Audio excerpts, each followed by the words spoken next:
Hello, my dear students. Welcome to my class. I hope you all are amazing. So, today we will be learning about directions and time. आज हम सीखेंगे directions और time के बारे में. So, सबसे पहले हम start करते हैं directions क्या होते हैं. There are four main directions: north, south, east and west. हमारे आसपास जहाँ आप खड़े हैं अगर आप देखेंगे तो यहाँ पर भी आपके पास चार डायरेक्शंस होती हैं: north, south, east, west, right? Now, the sun helps us to find out the direction. It rises in the east and sets in the west. जो sun होता है वो कहाँ से निकलता है? निकलता है east से है और कहाँ जाता है? west में जाता है. This is east, this is west, this is north and this is south. So जो आपका sun होता है वो यहाँ से निकलता है, इस तरीके से move करता है east to west, right? Find out directions on your own. अब आपने क्या करना है? आपने खुद directions को ढूंढना है. So stand in the morning face. Stand in the morning facing the rising sun. आपने एक्टिविटी करनी है, बहुत ही फन एक्टिविटी है. जब आप देखेंगे सुबह सुबह सन जो है वो राइज हो गया है तो आप मॉर्निंग में जाएंगे और आप सन को फेस करके खड़े हो जाएंगे. सपोज आप इस तरफ आप फेस करके खड़े हैं, ठीक है, ईस्ट की तरफ, क्योंकि यहाँ पर सन होता है.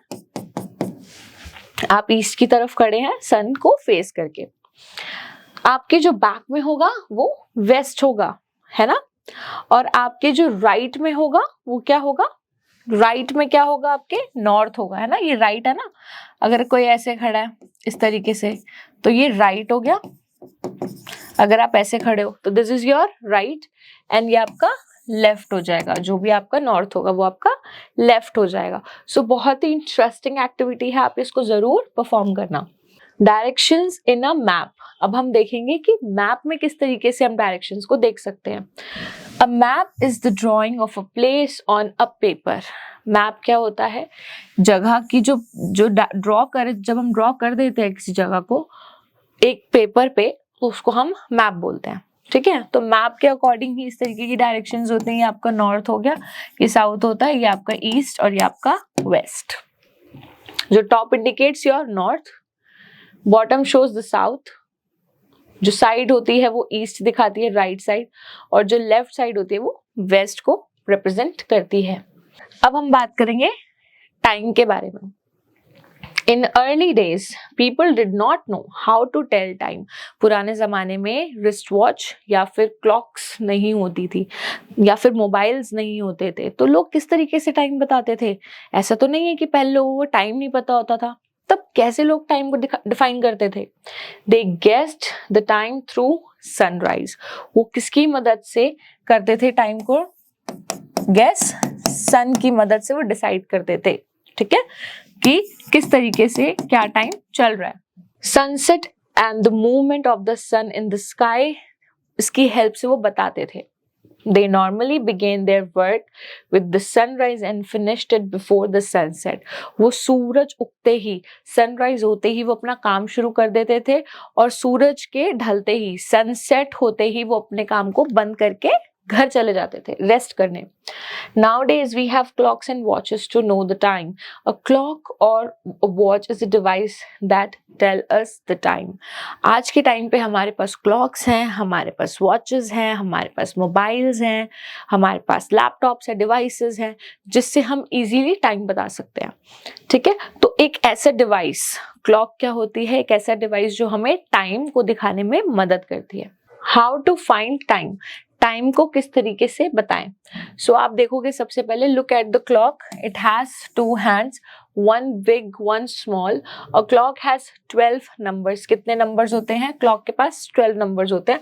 तो हम ये ट्रिक बनाते हैं. That is 12, that is 3, this is 6 and this is 9.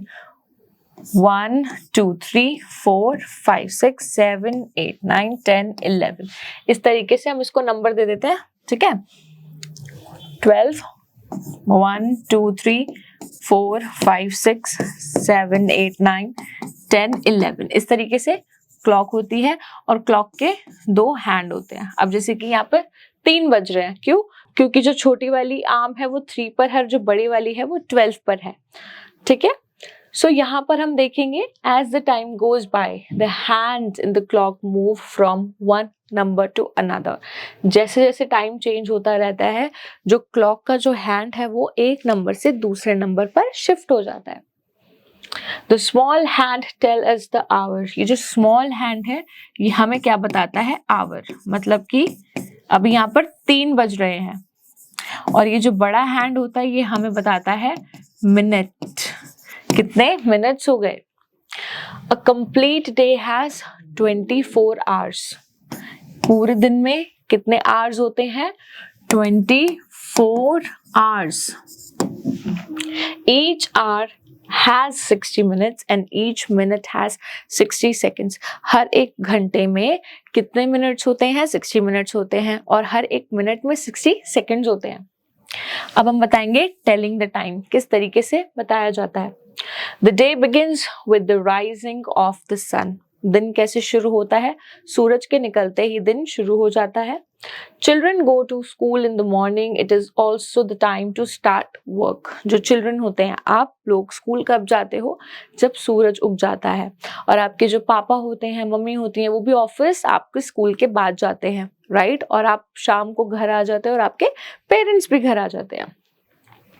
We can see the sun overhead at 12 noon। जब 12 बज जाते हैं दोपहर के, जो सन होता है वो बिल्कुल हमारे सर के ऊपर, उसकी जो हीट होती है वो सबसे ज्यादा होती है। तो दिन के कौन से टाइम में सबसे ज्यादा गर्मी होती है? दोपहर के टाइम पे, 12 बजे के around. It shines brightly at this time। The shadow is short at this time। आपकी जो शेडो होगी ना वो बहुत ज्यादा छोटी सी शॉर्ट सी शेडो होगी। We call it noon। इसको हम क्या बोलते हैं? नून, दोपहर। It's also called midday। इसको midday भी बोला जाता है। Then gradually the sun seems to set। उसके बाद क्या होता है? जो सन है वो धीरे धीरे धीरे ढलना यानी सेट होना शुरू हो जाता है। The light of the sun becomes dim। और जो सन की जो रेज होती है, लाइट होती है, वो धीरे धीरे कम हो जाती है। We call it evening। और इसको हम क्या बोलते हैं? दोपहर बोलते हैं। The sun slowly goes out of sight। और धीरे धीरे जो सन है वो इनविजिबल हो जाता है, दिखना बंद हो जाता है। When it is completely dark, we call it night। जब पूरी तरीके से जो सन है वो हमें दिखना बंद हो जाता है और अंधेरा हो जाता है घर के बाहर, उसको हम बोलते हैं night. Now the moon and stars are seen in the sky। अब कौन आता है? अब आता है मून, और उसके साथ कौन दिखते हैं हमें? बहुत सुंदर सुंदर प्रिटी स्टार्स दिखते हैं। It is time for dinner and go to bed। ये जो टाइम होता है डिनर करने का होता है और सोने का टाइम होता है। Week, months and years. अब हम बात करेंगे वीक्स के बारे में, जैसे कि मंडे टू संडे एक हफ्ता हो गया। फिर मंथ्स जनवरी, फरवरी, मार्च, अप्रैल, और ईयर जैसे कि 365 डेज होते हैं एक साल में। 12 मंथ्स को मिलाकर एक ईयर बनता है। 7 डेज मेक अ वीक। जब हम 7 दिन को मिलाते हैं तो वो एक वीक बन जाता है। Every day of the week has a name. हर दिन का एक नाम होता है। Sunday, Monday, Tuesday, Wednesday, Thursday, Friday and Saturday. इन सबको मिलाकर एक हफ्ता बनता है। 30 और 31 डेज को मिलाकर एक मंथ बनता है, और जो 12 मंथ्स को मिलाकर एक ईयर बनता है। और इस ईयर में टोटल डेज होते हैं 365 और 366। Look at the names of the 12 months of a year। अब आपको यहाँ पर देखना है कि ये 12 months के names हैं। First month is January, second month is February, third is March, fourth is April, fifth is May, sixth is June, seventh is July, eighth is August, ninth is September, 10th is October, November is 11th one, and December is the 12th one। All right, my dear students, now let's do the questions। Choose the correct word। अब आपको right word को choose करना है। The sun sets in the west। जो sun है वो कहाँ पर ढलता है? west में, so that is west। The sun, moon helps to find out the directions. हमें जो sun या फिर moon, हमें कौन help करता है directions को find out करने में? हमें मदद करता है sun. The top of the map shows the north or south. जो map होता है उसमें जो ऊपर वाला part को हम क्या बोलते हैं? हम बोलते हैं north, right? B section. Take your pick. अब आपको right answer को टिक करना है. How many directions are there in all? हमारे पास टोटल कितनी डायरेक्शंस होती हैं? 4. East, west, north and south. Right answer is 4. When does the sun rise? सन कब उगता है? The sun rises in the morning. How many numbers does a clock have? एक clock में कितने नंबर्स होते हैं? Yes, from 1 to 12. The right answer is 12. You go to school. आप स्कूल कब जाते हो? You go to school in the morning. You come back from school. आप स्कूल से घर कब आते हो? नून में. You go to play. अब आप खेलने कब जाते हो? इवनिंग में, है ना, शाम को खेलने जाते हो. You watch television. वो भी आप कब देखते हो? इवनिंग में, शाम के time.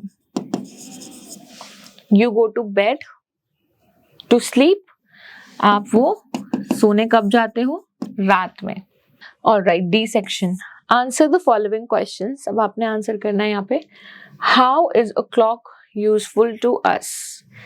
It helps us to know the time. है ना, हमें ये टाइम बताने में मदद करती है. Name the 7 days of a week. How many days? There are 7.